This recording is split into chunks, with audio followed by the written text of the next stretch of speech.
This is the Sourced Podcast, where cold mornings, screaming bull elk, and bent rods turn into legends told. Hosted by Nate Zielinski and brought to you by Jiffy Ice Fishing, we go beyond tags and trophies, into the grind, the heartbreak, and the moments that keep us coming back for more. If it bugles, if it bites, if it lives wild, it's Sourced. Lock in.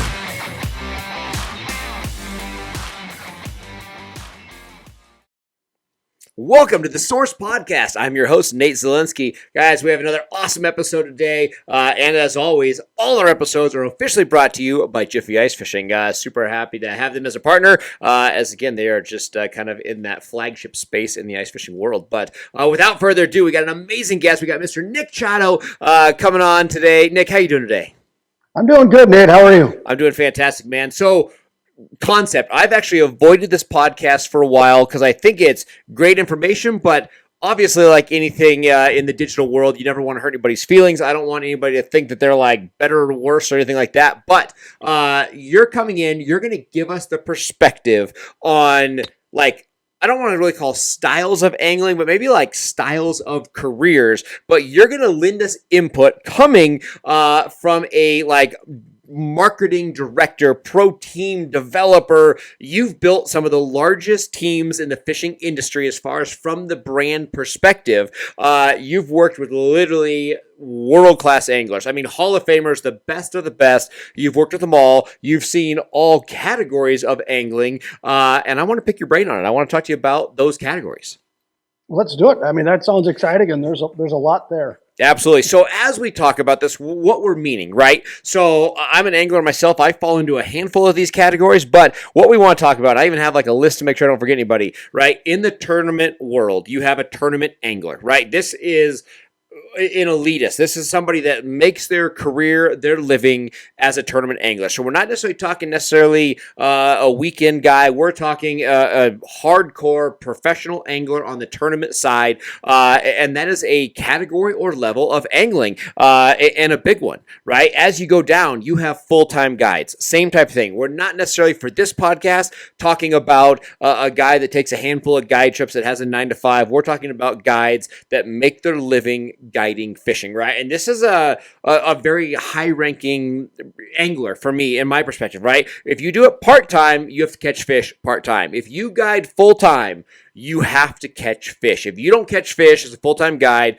eventually the word gets out and you no longer make your living in the industry. So a full-time guide, very high on that ranking. Then we talk about TV hosts, right? And TV is the craziest one because you have TV hosts that were offered TV spots, very elite anglers, and then you have TV hosts that buy a time spot, they get on the local cable show, they buy their time, and they produce a show. It is what it is, right? You have YouTubers. This is probably the craziest category. We're going to talk about that, but you have YouTubers that are a category of professional angling, and it's a big deal. It's a very powerful deal. You have social media people, right? So just people that just run social. With that, you kind of have influencers that make their industry on the influencing side of angling. And then lastly, you have Prostaff anglers. Now, this is probably the craziest one.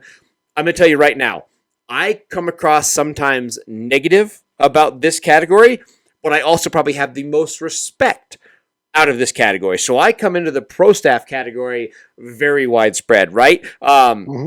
So to kick it off, Nick, I'm going to talk to you about two things, and then I want to unleash it to you. So in the categories of all of these things, right, we talk about a Prostaff guy, and this is a person who oftentimes loves fishing. They love to talk fishing. They want to work with a brand. They want to get involved, but yet they're very tied to a normal job, normal career, normal life, but they love fishing. So they want to come to shows. They want to work with a brand. They want to go to a retailer. They want to be involved in the fishing industry, but yet they might not actually fish for a living. Oftentimes, this angler does this category for a discount, right? A brand offers them a discount.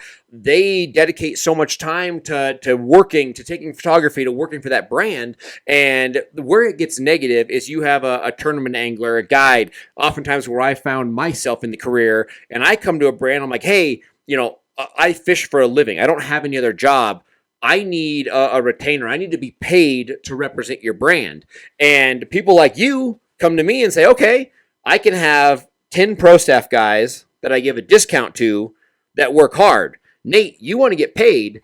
I want you to go to a retailer and work 5 weekends out of the next 6 weekends. Right. Will you do that? And I'm like, no, man, I got to fish. It's like, well, Right. that Prostaff guy will. So you have all these crazy categories, man, and they're all valuable. They're all important. They all are influential, and they make up what is this amazing fishing industry. Walk me through what you've seen through your career and just how you, I mean, again, we're not going to talk brands, but you created quite possibly the largest team ever built in the fishing industry, and you made it run smoothly. Walk me through just your concepts and all this stuff. Well, it's interesting because, there's a lot that can happen from the time someone's exposed to a brand to the time the cash register rings. Yep. So there's that process in between, the buying process, the end user. So it's important that you look at it from that perspective. And so while you might have a very good marketing campaign, or you might have a great show if it's not a buying show, but when they go to the retailer, you can still lose that customer. And so it's important to have everything in between and look at, where do we need, where are the opportunities, and how can we get involved? And you referenced the Prostaff and working retail. Listen, everybody that has a passion for something wants to associate with the brand, okay? Whether that's by buying their product or watching their videos, or in the case of, hey, I have an opportunity to help this brand that I love, and if I can get a discount and I can be in the store to help customers when they're making buying decisions for a brand I love, that has value, not only to the brand, but to the person. Because if they have an everyday job that's not in the fishing industry, maybe they've always wanted to, you give them that opportunity, okay? And so there's that line of thinking. That's very grassroots. Those are opinion leaders. Those are the guys in the back door or have they're within their community. They have weight. And that is, I tell you what, there is so much value there. It's unbelievable. And so that really, the thought process behind building that big team you described was that. And so you can't have, for example, I could never think about having someone represent a brand out in your neck of the woods from St. Cloud, Minnesota. It doesn't work because once they step foot into a retail store in greater Denver, Bass Pro, Cabela, whatever it is, and they start talking, someone's going to look at them and go, that makes zero sense to me, man. You have no clue what you're talking about. And so you have the level of authenticity had to be very, very high. And of course, you wanted to make sure you had that opinion leader. So that's Prostaff, and so, and you talk about all the other categories, and there are some similarities, okay? At the end of the day, a brand is trying to associate themselves with individuals that are going to bring not only positive eyeballs, but impressions, and then, of course, sales. At the end of the day, companies want to sell product. If they don't exist. And so, you could go through them and YouTubers, that's a whole nother category, and I've worked not only in the outdoor industry, but in the ag industry, some of the largest YouTubers there are, and product use is huge because people get a chance to see that, they can visualize that. And so that asset never goes away. So that's the beautiful part about video and YouTube, right? And so again, another slightly different category, but same type of concept and trying to associate yourself with somebody that is going to put your brand in a good position. And so then, you look at the influencer one I struggle with, and this is only speaking specific to the outdoor world. What we're calling strictly a social influencer, I don't know how much weight it has with a certain demographic of consumer. I think that the younger consumer, I'll just say it might even be my boys. They're 19 and 20 years old. I think they're more apt to latch onto that. But if you look at the 40 to 50, 45 to 55 category, I don't know if they're there. And so that's a tough one because the older category or the older demographics, I don't think I think they're just like, that's a bunch of malarkey. I'm not doing that for sure. And so, brands, there's a lot of brands that are chasing the next shiny thing, and that has value, but you got to look at who do I want my brand to be in front of, and then what category of angler is going to help me do that. Yep. And that's it. And so the reason we're talking about this, we're jumping in, we're talking about all these things, and there's so much to it, but through this podcast, we've been diving into everything, right? Technology, forward-facing sonar, ins and outs, just everything that makes up fishing, because that's what this podcast is about, especially on this side of things. So with that, we're just talking about all the concepts, but supporting a brand, right? Sponsors, brand industry, it's what makes it go round, right? The general angler is buying products. You have pros that are solidifying and pushing that product, and more importantly, all the things that go around. Generally speaking, through some way or another, through guides, pro staff, tournament anglers, creates what we know as education within the industry. And that education is the driving force that allows us to catch more fish, catch bigger fish, allows us to be successful every time we're on the water. If you eliminate all the categories, the tournament, the pro, the guide, the TV, the news, the writer, all these things, right, you're still going to catch fish, but it is going to be at a snail pace composed to the concept of all working together, all spreading the current thing and being more successful. So there's all things into it, but I would say the driving force of what we want to start this podcast, or this particular topic, I should say, on the podcast, is we've been speaking at a lot of high schools, right? So high schools are like, hey, now that fishing is a thing in college, we have all these young anglers, they want to talk about fishing, there's fishing clubs, and I love it, and I'm a little jealous that they didn't have that when I was around. It's crazy, but you go to these clubs, and I mean, the amount of kids that are like, I want to be a social influencer. I want to be a YouTuber. And I'm like, yeah, that's a thing, but, so do I, right? It's like, well, I want to have a successful podcast. Like everybody has one, right? Everybody wants to do it. So there's so many outlets to do this kind of thing, but how do you stand out? What's the true value? And that's where we're trying to break it down. What are all these things? What do they mean? And the power of today. So two things that I kind of want to dig into first here is one, the ability to have to catch fish, right? So if somebody comes to me and they say, hey, Nate, who's the best angler you know, right? In my head, it's anglers that have to catch fish. When I think about the best anglers, it's anglers that have to catch fish, right? And I'm not taking things away from anybody, so I don't want anybody mad at me for listening to this. But, right, when you talk about a TV host, right, the average TV show, 22 minutes, right? You throw commercials in, you have a half-hour show. I film with certain television shows that give us 3 days to film that 22 minutes, right? So the biggest shows in the industry, generally speaking, will give you 2 to 3 days, 8, 10, 12 hours on the water to catch those 3 to 5 fish to make 22 minutes of TV, right? Do they produce a good show?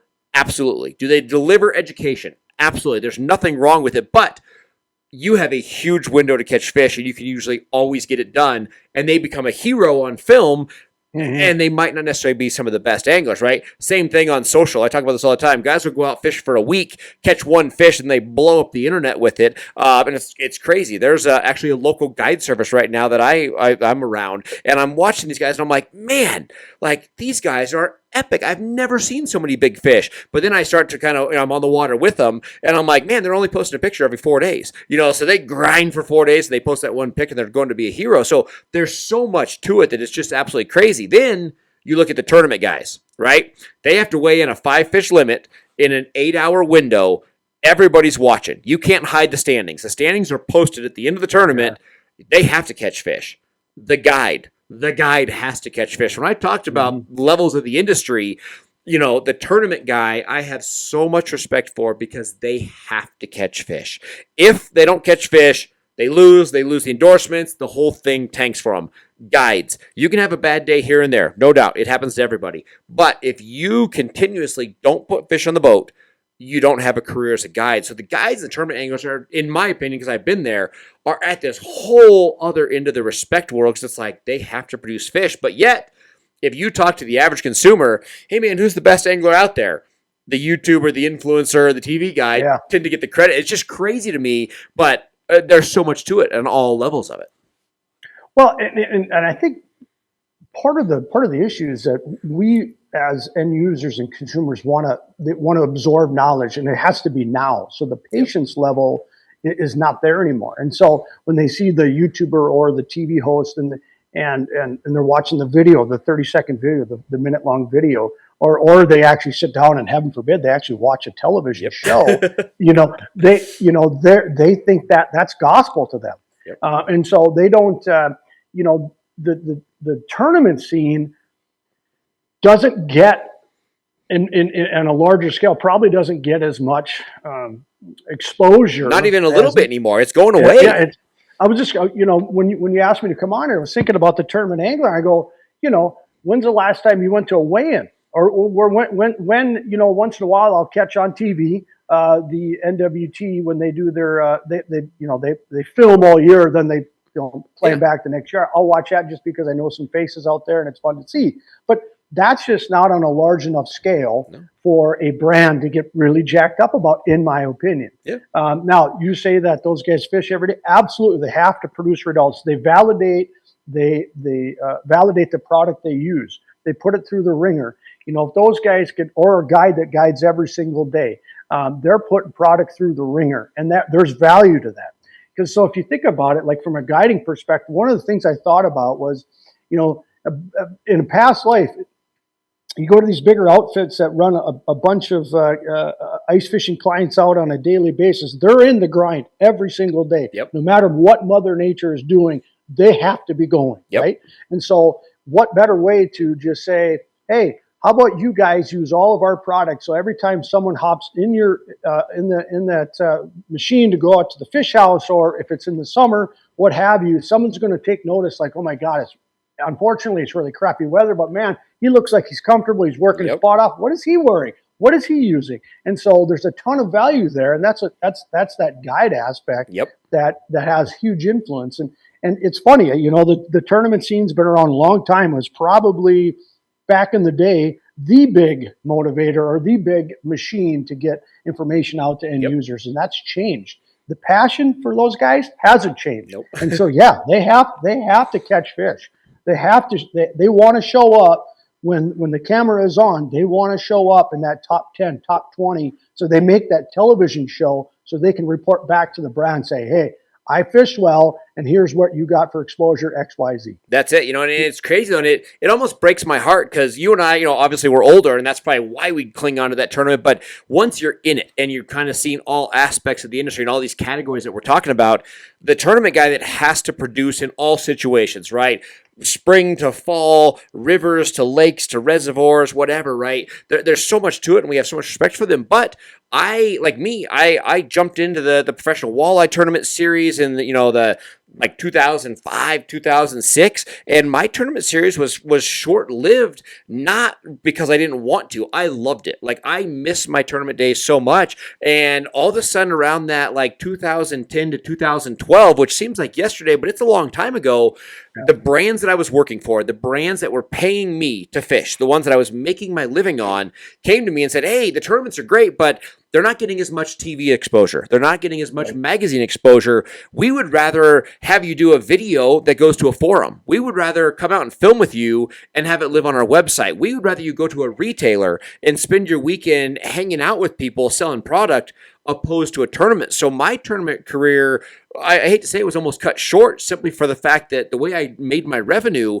those people said, hey, this is great. We love tournaments. You can continue to fish them. But the value to us is in other places. And that's where I was like, hey, I'm young. I have to make the money where I can. So I kind of switched my routes as a career. But it's changed so much. And that's just where things have gone different directions. Now, as we kind of continue this conversation, the biggest eye-opening point of the categories, of the things we're talking about, was something that you created. So I was at a show working for a brand that you and I were associated with, and at that time, you had what I would consider the highest ranking team of professionals that I've ever known, right? So you had 3 or 4 Hall of Famers, right? You had anglers that are ones that people like you and I are begging for an autograph. We want them. And you put on a category where you put 6 different pro anglers, right? Hall of Famers, all different categories of species, and you put them into a booth at a sports show. And you said, we have the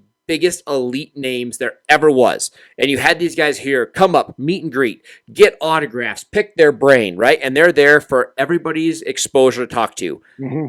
On the other side of the booth, you had two very famous YouTubers. I didn't even know who they were, right? I work with them and I have no clue. I've never heard their name before. We opened up this sports show. There is a line for like 6 hours. The fire marshal is cutting people out of the show because they don't want more than 1,000 people in line all to meet the YouTuber. And in reality, the true knowledge, the education, the better of the anglers, that's why we're not saying names, the better of the anglers were these past tournament guys that were there, but yet the YouTuber didn't get some of the credit. I mean, it was like 1% of the audience went to talk to these tournament guys, the rest were there. So the whole world is crazy. And at the end of the day, if it gets people out fishing, I'm supportive. Whether it's you get your education, your knowledge from YouTube, from social, from tournament guys, but it's pretty crazy to see the lineup. And because of that influence, young anglers want to be that influencer in that. And I always tell people, no matter where you want to be in the industry, if you're chasing the industry or where you're consuming your education from, I always just throw that little question in there of, do they have to catch a fish? Are the education that you're getting delivered, is it for a sponsor, for a brand? Is it the value? Does that angler have to produce fish, or did they work for a week to catch that fish? There's so much to it. And I honestly came into this podcast not having a direction, more so than just there's so many categories. Our phones blow up with people asking these very questions like, hey, I want to get in this industry. What are the categories? Or, hey, what's the difference between a tournament angler, an influencer, a YouTuber, a guide? And I was like, hey, man, nobody better than somebody who's built one of the biggest teams out there to talk about those categories. It's so interesting. Again, I go back to like, who are people? Why are they gravitating towards person Y or person X or whatever? Yeah. And really it's who they can relate to. And so they're attaching themselves at the personality level. Yep. And so it's very current to attach yourself to the YouTuber, whether they can catch fish like the Hall of Famer can or not. Yep. But there's something in the way they communicate, their personality, and people want to be like, I want to hang out with that guy. Yep. It doesn't really matter if they catch a fish or not. I'd like to hang out with that guy. I want to go fish with him. He seems like he'd be a lot of fun. And so I think there's some of that. I really do. I think people want to look to something, take their passion, right? And they look to navigate and attach themselves to somebody or a brand that's represented by somebody, and they want to attach themselves to it. And they'll ride that wave up and down, up and down. And here you got the guy that could go out and probably outfish all of them. Yep. But there's a difference. And so you take that category, we'll just call them Hall of Famers for conversation piece. And if they haven't changed their ways of communicating and delivering that messaging to the end user, that's why they're over here. And that's why these people have the line. Yep. And that's the reality. And so is it correct? Is it the way it should be? Probably not. Yeah. But there's no rules. No. Yeah. But there's no rules. Yep. And the ability for people to consume on a phone at a moment's notice, it's there 24/7.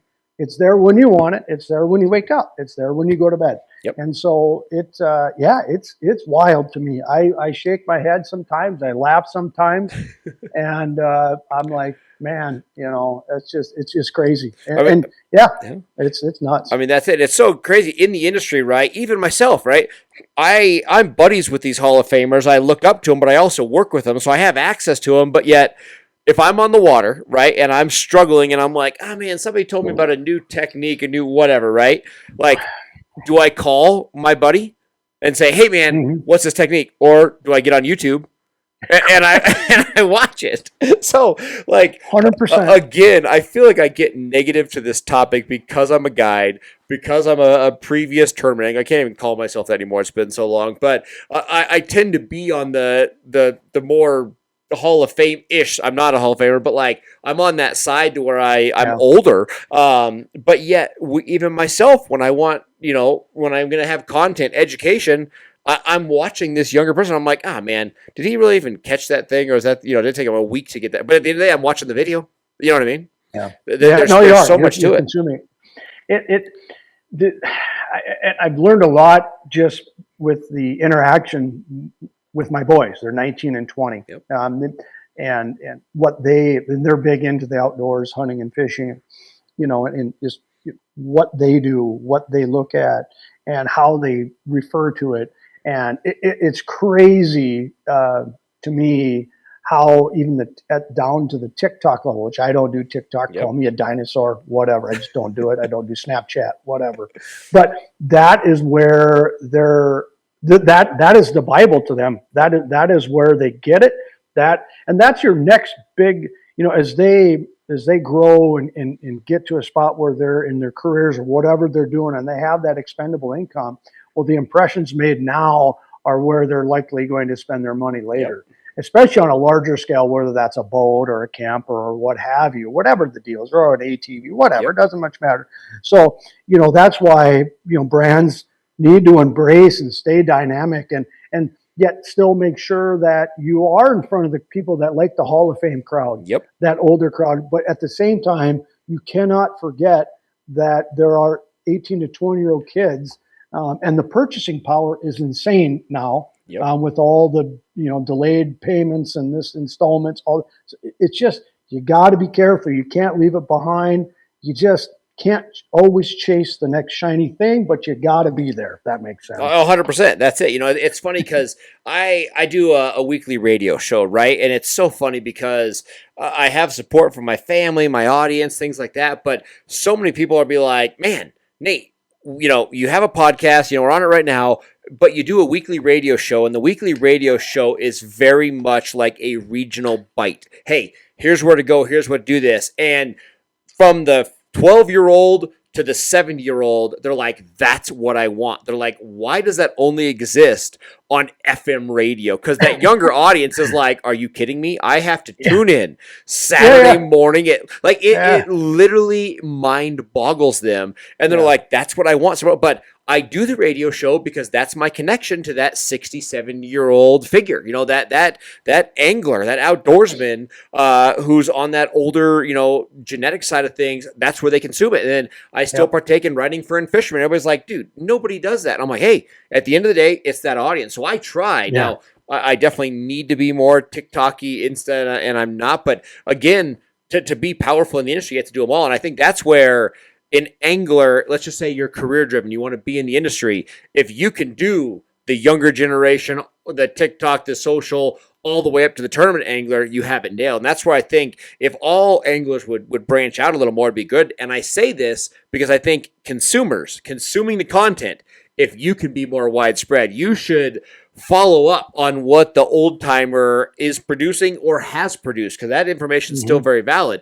And you mix it with the cutting edge of the YouTube influencer. If you take all the knowledge and put it together, you're going to have education, content, and techniques that'll blow your mind and outproduce everybody on the water. But it's all about taking that widespread of everything that goes out there. And same as, like, we talk about the Prostaff guy, right? The guy that's at a retailer supporting a brand. He's not in the industry, but I dang near guarantee he knows where the perch are biting this afternoon because all his buddy network has it tied in. And that YouTuber and the tournament guy, he does not know that. So there's so much information. You just have to be able to grasp it all, almost in all situations.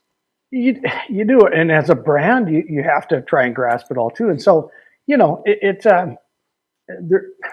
really just got to sit down and find out where your opportunities are, and don't be afraid to take some risks a little bit, and don't, if your brand is very comfortable in these zip codes, maybe not, okay, where are the zip codes where you want to be stronger?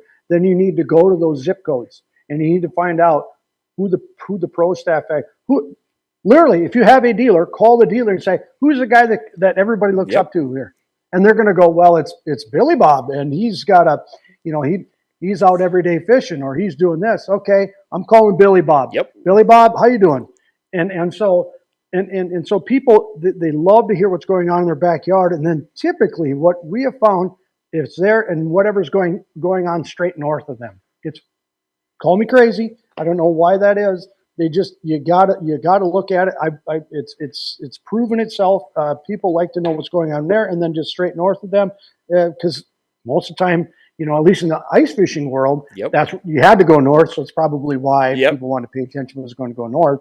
But yeah, it's crazy. You have to just keep an open mind. And as frustrating as some of the TikToking of the world, or whatever you want to call it, that's why maybe you got to create a team, right? I mean, you see this all the time, and I know pro anglers have teams; they work together. Yep. And maybe you do that.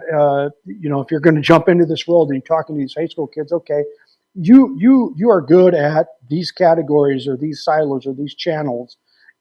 Don't be afraid to reach out to that older gentleman that might have the ability to write content. It's the truth. Or and have a team, and don't be afraid to lean on each other. And same with that guy that does a good job identifying to the older demographic. Don't be afraid to, even though you might go, oh, them young punks are over there. God, look at them. They're blah, blah, blah. Go over there and introduce yourself. You never know how you might be able to collaborate and work together if you're in the promotional business. I mean, when you put them all together, whether it's for, again, catching more fish or running a business in the industry, I think the widespread team is the biggest thing. It's funny because right now I have 2 gals that work for me that are going to start a TikTok channel for me, right? And it's one of those things that I'm like, I don't even know where to start it, but we're going to do it, and then they're going to actually join with our older, guides and things like that to take the knowledge of theirs and put it in a TikTok form. And I'm working with 3, I should say, young anglers, all high school from 12 to 14 that I'm talking to right now. And I'm like, hey, we need to get involved because I know I'm outdated on that kind of stuff. So again, the industry is so widespread. And again, whether you're getting into it or consuming content, we just wanted to break down all of these little type factors to know that once you dig into the fishing, once you're consuming content, we just want people to know who they're listening it from, because everything has value. But I think it's important to know where it's coming from, to where you can really like, hey, this is a good widespread content. Let's try to make it more implement. Or, hey, this is very local. This is true. I can do exactly what they say and it's going to work. So there's so much to it. Nick, with 3 to 5 minutes left, what is the future of fishing?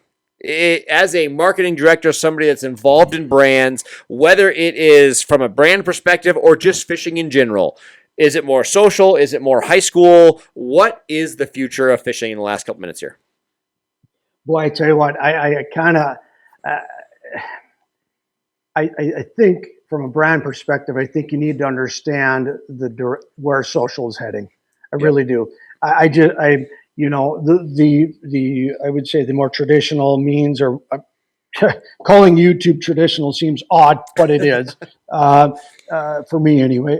I think a brand needs to understand social and how to leverage those platforms and how to engage in those opinion leaders and influencers. I caution that.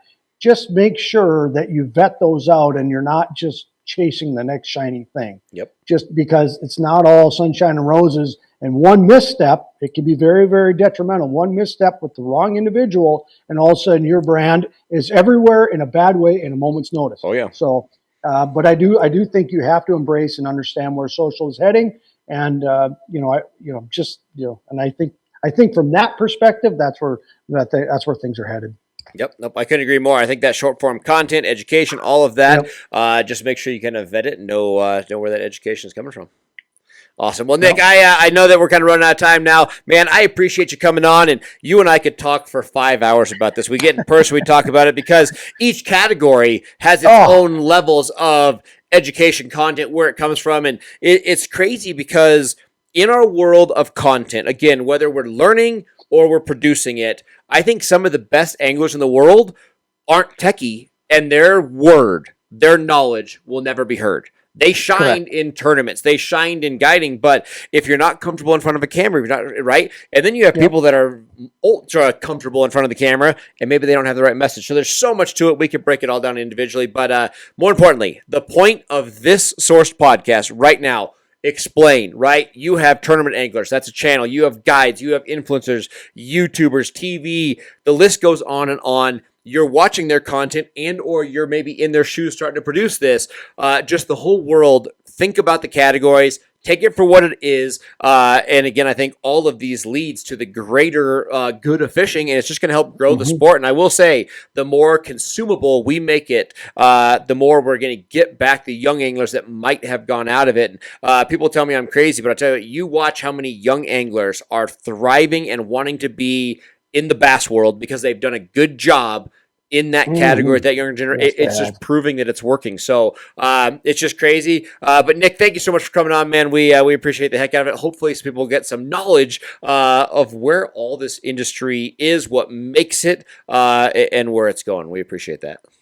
I appreciate the opportunity, Nate. Thank you. Awesome. I appreciate it, guys. Again, I'm your host, Nate Zielinski. This is the Source Podcast, brought to you by Jiffy Ice Fishing. Hopefully this gives you a better understanding of the industry, some of the guests that we have on, and just everything that we talk about in the fishing world. Again, the Source Podcast, brought to you by Jiffy Ice Fishing.